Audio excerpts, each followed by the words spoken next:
Secara duniawi saya semakin rugi untuk datang kepada Yesus. Tapi satu hal yang paling penting buat saya, Pak Kiai, saya sekarang sudah menerima keselamatan itu melalui Yesus Kristus. Kemudian Pak Kiai diam. Oke, kalau begitu jangan kira, dia bilang jangan kira saya ini nggak membaca Alkitab juga. Saya pun membaca Alkitab, saya pun baca Al-Quran. Tetapi Al-Quran dan Alkitab itu tidak pernah ada satu ayat pun yang mengatakan bahwa Isa itu adalah Allah. Tidak ada. Pada saat itu saudaraku, saya mulai bingung ya, karena saya belum tahu banyak tentang firman Tuhan. Bener nggak ya? Yang saya tahu Yesus itu Allah gitu, tetapi dia katakan tidak ada. Kemudian Tuhan berikan hikmat kepada saya. Mungkin benar Pak Kiai, mungkin benar bahwa di dalam Alkitab maupun Al-Quran itu tertulis satu ayat yang mengatakan Isa Al-Masih atau Yesus adalah Allah.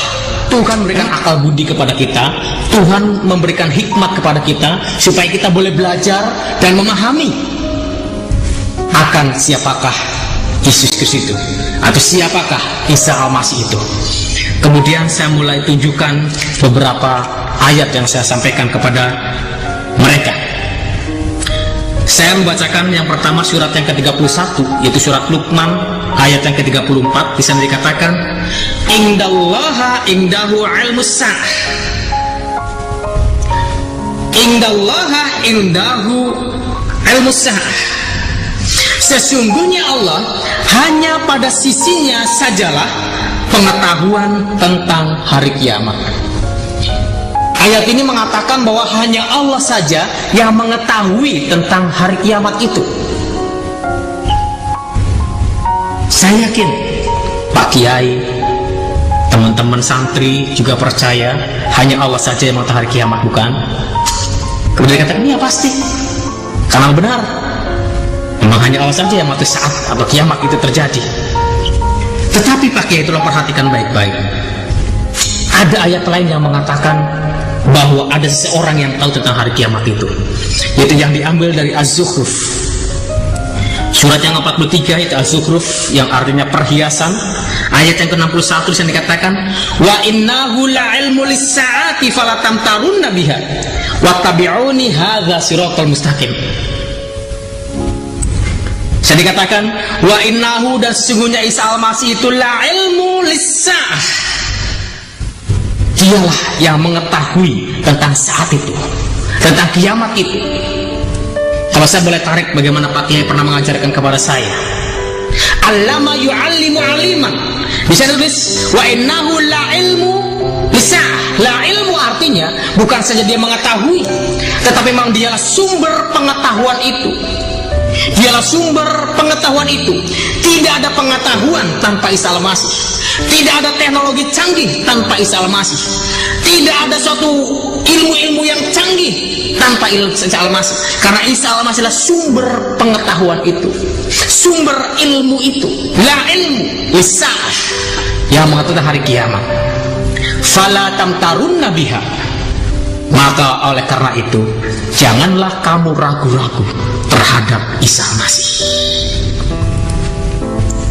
Dan ayat yang berikutnya yang mengatakan seperti ini, wattabi'uni hadza siratal mustaqim. Isa Al-Masih berkata, wattabi'uni hadza siratal mustaqim. Ikutlah aku, inilah jalan yang lurus. Yang saya mau katakan saudaraku, wa innahu la'ilmu lis-sa'ah. Ternyata Isa Al-Masih, ternyata Yesus Kristus pun tahu kapan tentang hari kiamat itu. Kalau demikian, siapakah Isa Al-Masih itu? Surat Luqman 31 ayat 34 mengatakan hanya Allah saja yang tahu tentang hari kiamat. Tetapi Al-Quran surat 43 Az-Zukhruf ayat 61 mengatakan bahwa Isa tahu tentang hari kiamat. Dan bahkan dia berkata, wattabi'uni hadza siratal mustaqim. Ikutlah aku, inilah jalan yang lurus. Kalau kita perhatikan bagaimana saudara-saudara kita, mereka tekun beribadah satu hari itu 5 kali mereka beribadah kepada Tuhan, dan 7 rakaat mereka bersujud kepada Tuhan, dan 17 kali mereka wajib mengatakan ihdinas siratal mustaqim, tunjukilah kami jalan yang lurus. Tetapi Yesus katakan,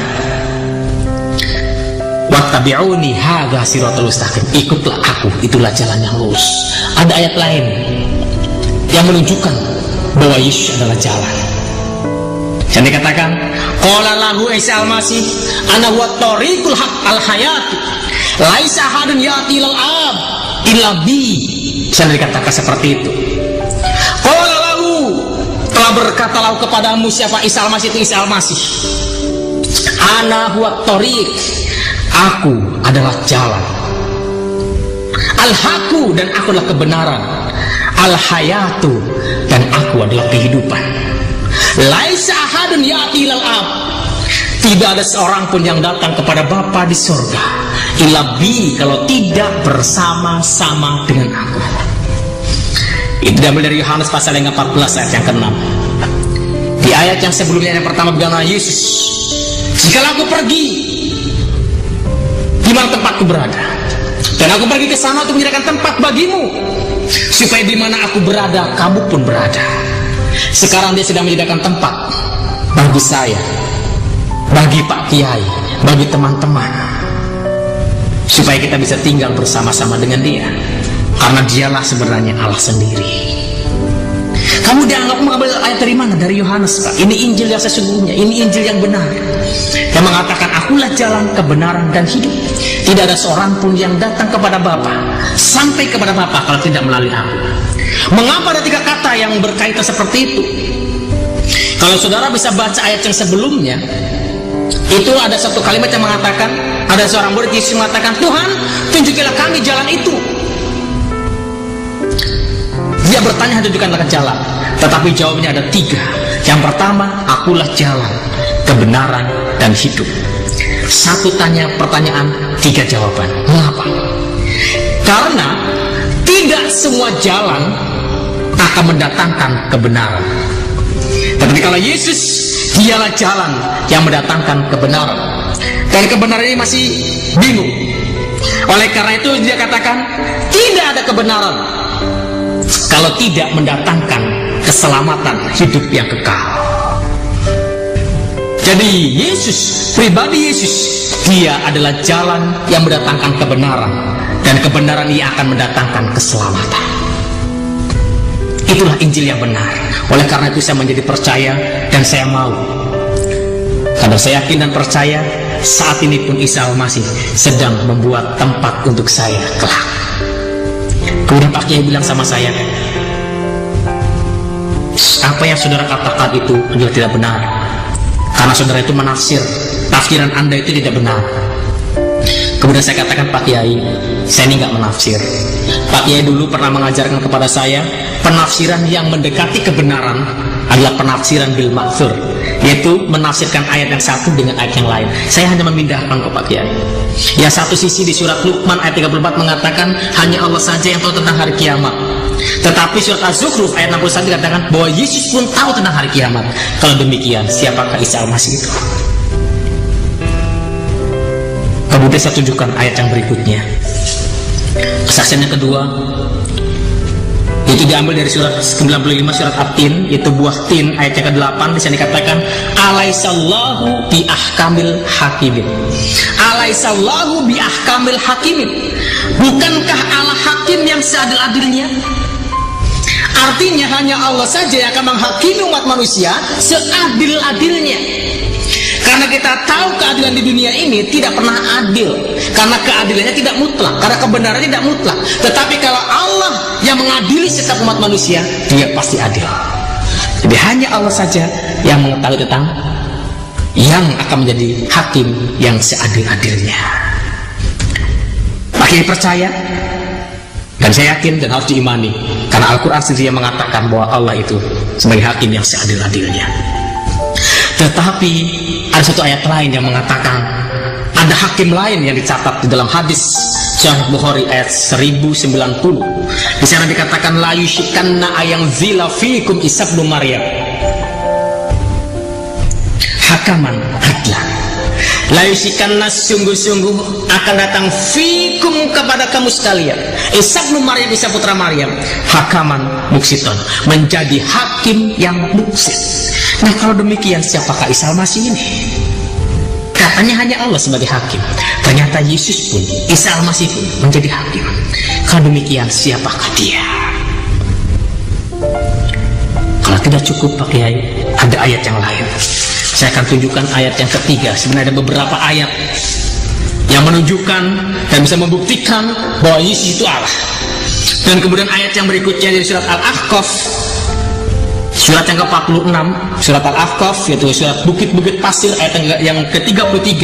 Di sana dikatakan, awalam yaro anallaha alladzi khalaqas samawati wal ard walam ya'ya bi khalqihinna biqadirin ala ayyuhyil mauta bala innahu ala kulli syai'in qadir.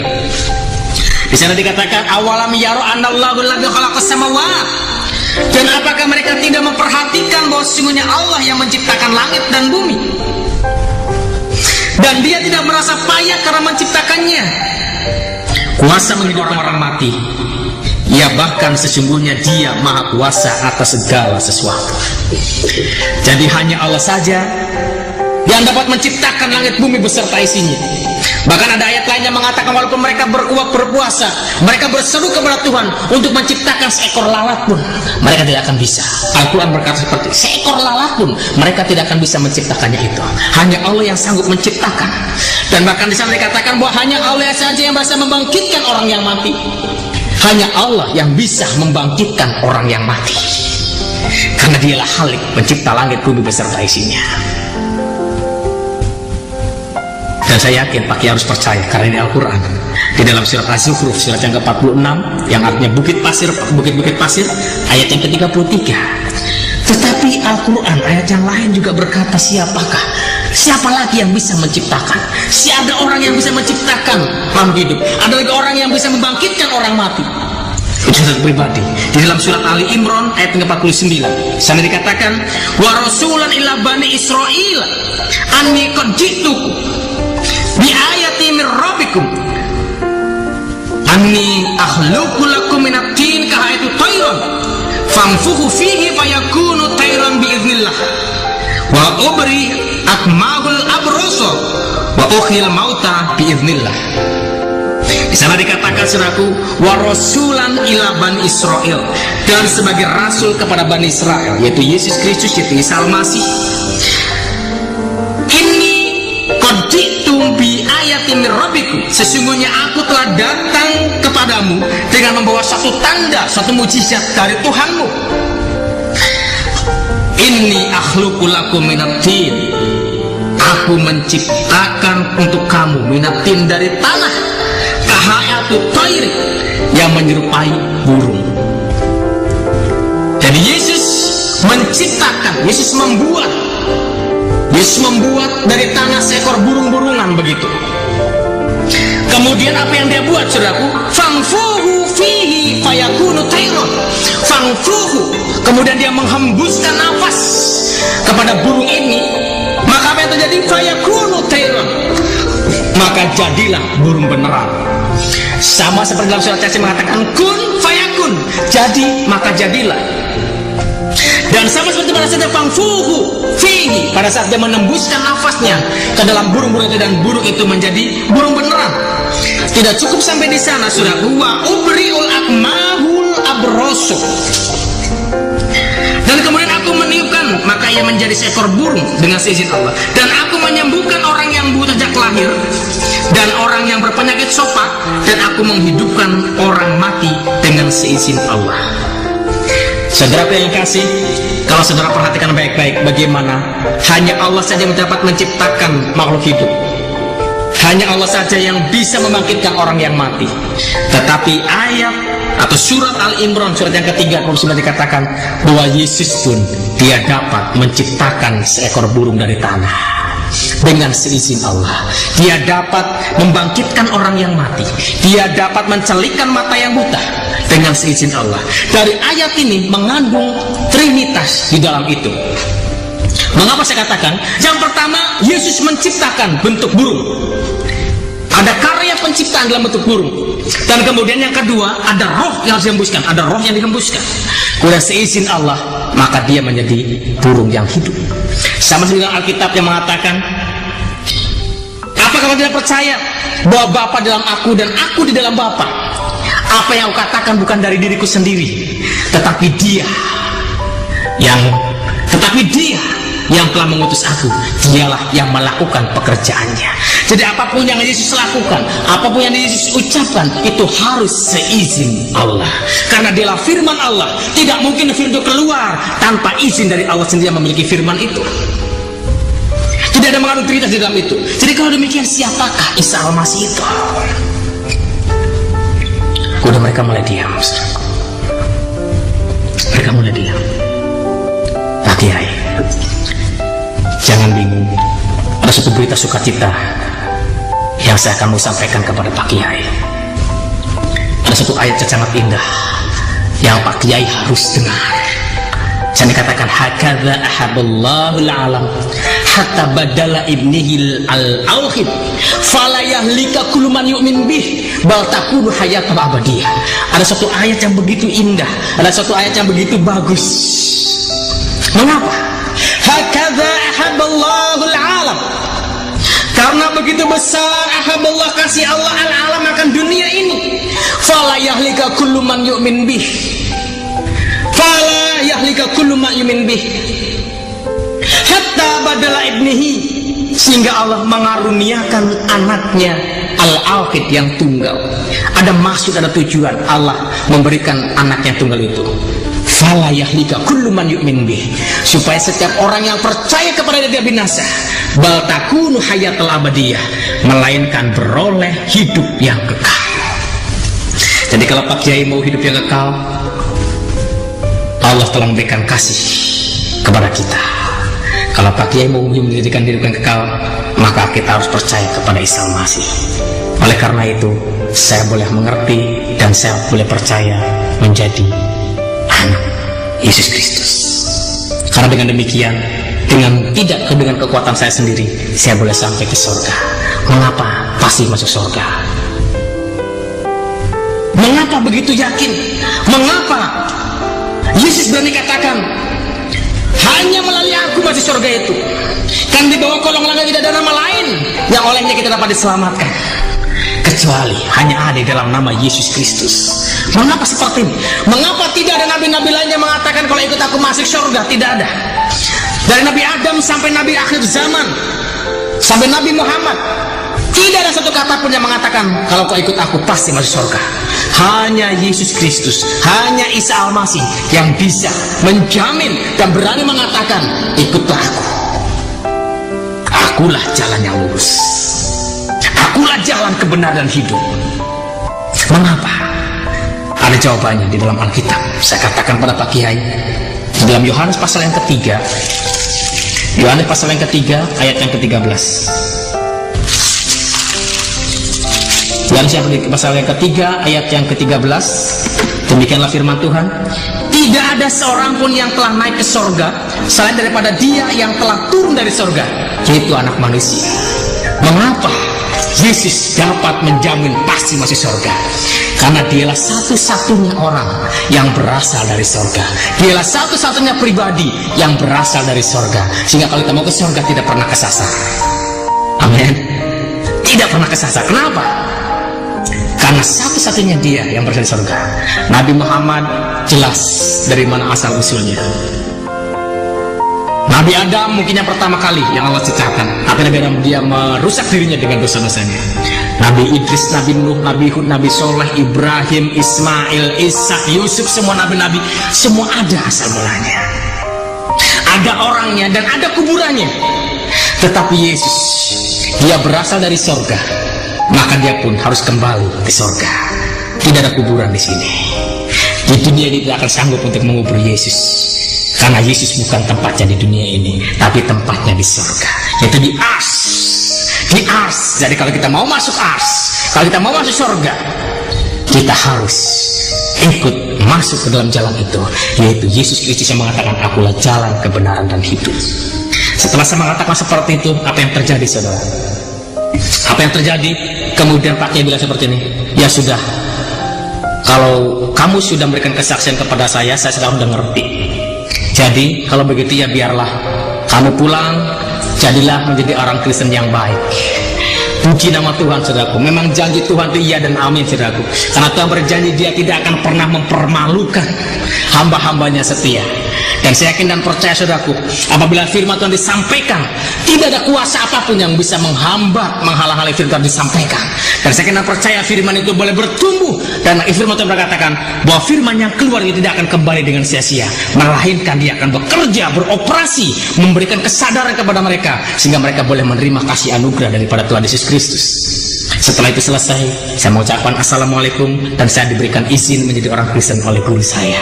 Dan saya suka cita sekali. Sampai saat ini kami ada hubungan, ada kontak yang cukup bagus dengan mereka. Setiap lebaran kami pasti akan datang kepada mereka untuk bersilaturahmi kepada mereka, dan mereka pun menyambut baik saya. Dan saya mengucap syukur, saudaraku. Walaupun orang tua saya tidak menerima saya, tetap ada satu perkara yang membuat saya lebih suka cita, saudaraku.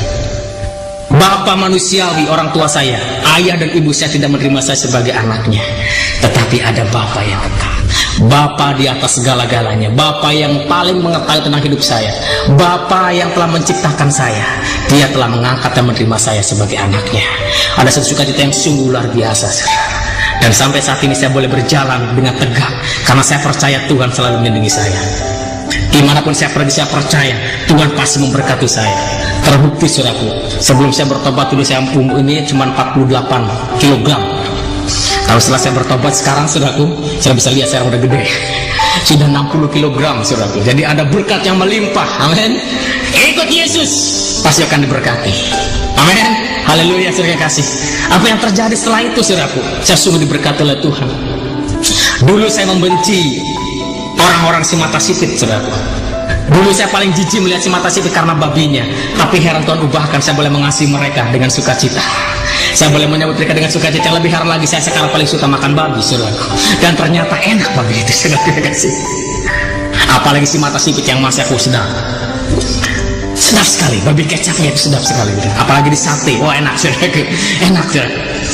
Tetapi saya mau katakan kepada saudara, bagaimana Tuhan begitu mengubahkan saya, yang tadi saya penakut, pendiam, yang tidak punya pengharapan, tapi Tuhan ubah menjadi manusia yang punya pengharapan yang pasti, karena Yesus ada bersama dengan kita. Setelah itu apa yang terjadi, saudaraku? Memang tuh firman Tuhan itu iya dan amin. Setiap firman yang keluar tidak akan kembali dengan sia-sia. Pada saat aku ada di rumah, saudaraku, saya kaget ada teman saya yang dengar percakapan saya dengan Kiai. Dia ketuk pintu, assalamualaikum. Waalaikumsalam. Dia datang, dia kaget. Saya kaget datang, silakan duduk. Udah saya heran, ada apa ini? Jangan-jangan saya dipanggil lagi sama Kiai begitu ya, saudaraku. Tapi dia bilang gini, aduh, saya tuh heran sama kamu. Dia bilang gitu. Saya tahu deh, pasti kamu tuh punya sesuatu, punya misi di balik itu. Saya tahu. Kamu masuk Kristen dulu, kamu pelajari Kristen, kemudian kamu mencari kelemahan-kelemahan Kristen, baru kamu balik lagi kan ke Islam untuk menghantam orang Kristen. Seperti dulu, diulang itu ya. Oh enggak, saya tuh sekarang benar-benar sudah Kristen loh, saya tuh sekarang benar-benar sudah menjadi murid Yesus. Enggak, pasti kamu enggak. Sekarang saya sudah bilang, iya di atas iya, tidak di atas tidak. Saya tidak mau lagi istilah ngumpet-ngumpet bahwa saya tidak, sekarang sudah terbuka bahasa, sudah mengerti. Tapi kamu kan tahu bahwa Injil mereka itu kan palsu. Ya sudah. Yang bilang palsu itu siapa? Ya, karena nggak sesuai dengan Al-Quran. Jadi palsu. Oke. Kamu bisa buktikan mana Alkitab yang asli? Kalau dikatakan dibilang Injil itu palsu, mungkin pasti bisa buktikan Injil yang benar itu mana? Pasti kamu akan tunjukkan Injil Barnabas. Itu udah belajar sama-sama loh ya. Secara akademisi, bahwa Injil Barnabas tidak diterima karena secara akademik dia itu salah dan tidak benar. Yang mulai dulu. Oke, saya akan berikan satu ilustrasi kepada kamu, saya bilang. Kalau Alkitab itu sudah dipalsukan, pastinya atau tentunya Alkitab yang ada di Indonesia ini akan berbeda dengan Alkitab yang ada di Amerika. Kalau ini dipalsukan, tentunya Alkitab di Amerika itu akan berbeda dengan Alkitab yang ada di Eropa. Tentunya juga akan berbeda di tempat-tempat yang lain. Tetapi yang setelah saya tahu bahwa Injil itu sama, Itu menceritakan tentang kelahiran, kematian, dan kebangkitan Tuhan Yesus Kristus. Sama seperti Al-Quran mengatakan, wassalamu alayya wa yauma wulidtu wa yauma amutu wa yauma ub'atsu hayyan. Dalam surat Maryam ayat 19. Saya dikatakan, wassalamu alayya, damai sejahtera melimpah atasku, wa yauma wulidtu, pada saat aku dilahirkan, wa yauma amutu, pada saat aku dimatikan, wa yauma ub'atsu hayyan, pada saat aku dibangkitkan hidup kembali. Jadi jelas kronologisnya Yesus itu adalah lahir, mati, dan bangkit. Walaupun memang dalam Al-Quran ada yang mengatakan bahwa yang disalibkan itu bukan Yesus, tetapi orang yang diserupakan dengan Yesus. Itu pun kalau saudara baca baik-baik, itu bagi mereka yang ragu-ragu. Tapi bagi kita, orang percaya, tidak ragu-ragu, Yesus pasti mati. Yesus itu sudah lahir, mati, dan bangkit kembali. Itulah Injil. Dan itu yang diberitakan di seluruh dunia. Itulah isi Alkitab yang ada di seluruh dunia. Sama isinya, bercerita kabar sukacita tentang kelahiran, kematian, dan kebangkitan Yesus Kristus. Kemudian ditanya, tapi kan bahasa aslinya nggak ada. Loh, yang bilang nggak ada itu siapa? Alkitab itu ya ada yang aslinya. Perjanjian Lama itu bahasa Ibrani, ada aslinya bahasa Ibrani. Kalau Injil bahasa Yunani, ada yang bahasa Yunani. Bahkan saya pun ada punya bahasa Arab. Saya bilang gitu, oh dia kaget, wah dia bahasa Arab ya? Ada. Saya mulai masuk, saya ambil, ini Alkitab yang asli, ini bahasa Ibrani, ini bahasa Yunani, ini bahasa Arab, ini bahasa Indonesia. Coba lihat tadi, kamu lagi nggak berani pegang, sama saya dulu, saya nggak berani pegang, saudaraku. Mungkin dia pun baca sama dengan saya, auzubillahi minasyaitonirrajim, auzubillahi minasyaitonirrajim, karena takut ada transfer roh, saudaraku ya. Dia bilang, rupanya dia tertarik dengan bahasa Arab, dia saudaraku. Dia bilang, oh ini akhirnya bahasa, iya. Ya kalau kamu lihat mau baca, buka aja, baca aja. Enggak deh, tapi saya mau pinjam boleh nggak? Loh, yang punyanya boleh, tapi ingat ya, jangan kebablasan minjemnya, mesti balikin lagi ke saya. Iya, saya mau lihat aja tuh. Kemudian dia pulang, dia baca Alkitab, saya nggak tahu, dia baca. Kemudian dia balik lagi, mau kembalikan bukunya. Mana bukunya? Mana kitab bahasa Arabnya? Masih di rumah. Kenapa kamu nggak bawa? Aku lagi asik baca, katanya. Ya, dia mulai baca terus. Saya berdoa, wah, dalam nama Yesus, biarlah firman-Mu Tuhan yang berbicara, singkapkan hatinya, singkap selubungnya. Saya berdoa. Kemudian dia di sisi lagi, dia tanya sesuatu, dia tanya terus, saudaraku. Balik lagi, datang lagi, balik lagi. Dan kemudian yang terakhir dia datang dengan istrinya, datang dengan istri datang ke situ. Kemudian, ya, sekarang saya sudah pelajari. Sekarang apa yang harus saya lakukan untuk menjadi murid Yesus? Pada saat mendengar kata itu, saudaraku, saya tersentak, terharu, campur sukacita. Kalau Tuhan itu ajaib, Tuhan itu luar biasa. Firman-Nya dapat mengubahkan orang yang keras apapun, bisa diubahkan dengan kuasa firman.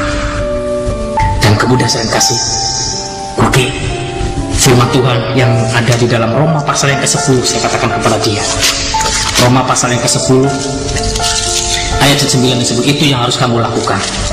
Roma pasal yang ke-10 ayat yang ke-9 dan ayat yang ke-10.